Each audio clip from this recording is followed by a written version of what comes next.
রোগে আক্রান্ত, একটু হাঁটলেই হাঁপিয়ে যান। ইনহেলার নিয়ে হাজির এসআইআর শুনানিতে। কেউ আবার ঠিকমতো হাঁটতেই পারেন না, তবুও শুনানির জন্য সরকারি দফতরে যেতে হয়েছে। কারণ রবিবারই ছিল প্রসবের দিন, তিনিও হিয়ারিংয়ে। এসআইআর শুনানিতে দিকে দিকে হয়রানির অভিযোগ। আমার নামটা মধ্যেখানে ছিল না। 2002 সালে নাম ছিল, ভোট দিয়েছি।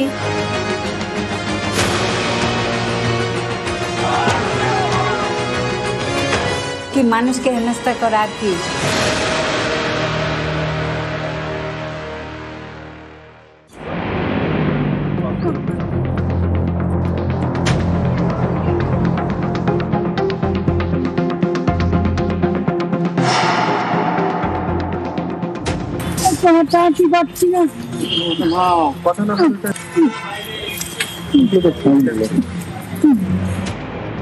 হুগলির চুচুড়ার গৌরী মান্না, বয়স 70 ছুঁই। কয়েক বছর আগে স্ট্রোক হয়, হার্টেরও সমস্যা রয়েছে। একটু হাঁটলেই শ্বাসকষ্ট, ভরসা ইনহেলার।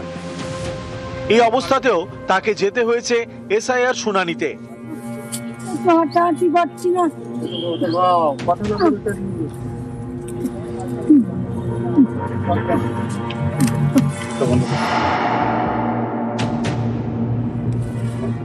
বৃদ্ধার পরিবারের দাবি, এসআইআর এর খসড়া তালিকাতে তার নাম রয়েছে, তবুও হিয়ারিং এর জন্য রবিবার ডেকে পাঠানো হয়।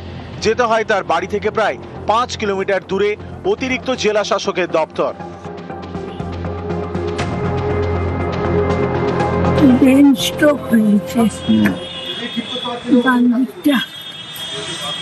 মাথায় জল জমেছে, কথা বলতে পারি না, শ্বাসকষ্ট হয়েছে। হিয়ারিং এ কেন ডেকেছে এখানে জানি না। ওনার কি তালিকায় নাম নেই? নাম আছে, নাম নেই বলছি, নতুন করে নাম তোলা হলো, ইয়ে করলে 95 সাল থেকে আমার নতুন ভোটার কার্ড রয়েছে, এখন নাম নেই বলছি।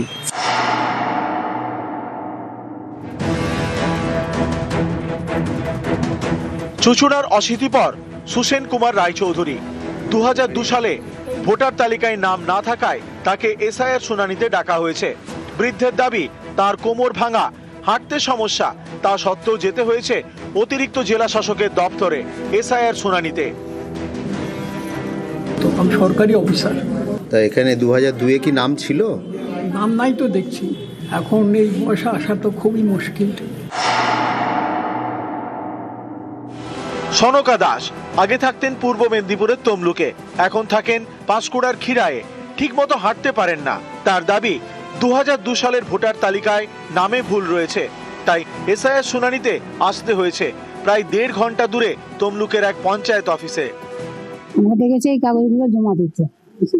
হ্যাঁ, আমি তো অসুস্থ, হ্যাঁ, আমার তো পাটা খোড়া, কি করবো, কিছু করার নেই। তুমি এই বাড়ি চলে গেছে, ছেলে তো মারা গেছে, অসুস্থ অবস্থায় আসতে কিছু করার নাই। পশ্চিম মেদিনীপুরের চন্দ্রকোনা, এখানকার বাসিন্দা বন্দনা মণ্ডল অন্তঃসত্ত্বা। তার পরিবারের দাবি, রবিবারই ছিল প্রসবের দিন, তিনিও গিয়েছেন শুনানিতে। বাড়ি থেকে প্রায় 7 কিলোমিটার দূরে চন্দ্রকোনা 2 নম্বর ব্লকের বিডিও অফিসে। ওই ভোটার কার্ডের কোনো কিছু সমস্যা আছে হয়তো। প্রসূতি প্রেগনেন্ট তো, আজ ডেট ছিল, আজ হিয়ারিং এর জন্য ডাকা হয়েছে, আসছি।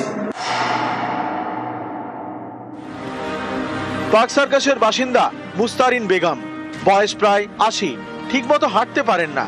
রবিবার তাকে ডাকা হয় এসআইআর শুনানিতে। নাতিকে সঙ্গে নিয়ে লেডি ব্রেবন কলেজে যান বৃদ্ধা। हमको 2 नाम था, मगर फिर भी बुलाया गया। हम बोला भी कैसे चलेंगे, नहीं सके बाबू, नहीं आइए यहाँ लेके आइए, कागज जमा होगा। रिक्शा में पकड़ के चढ़ाया है। নিউজ 18 বাংলা।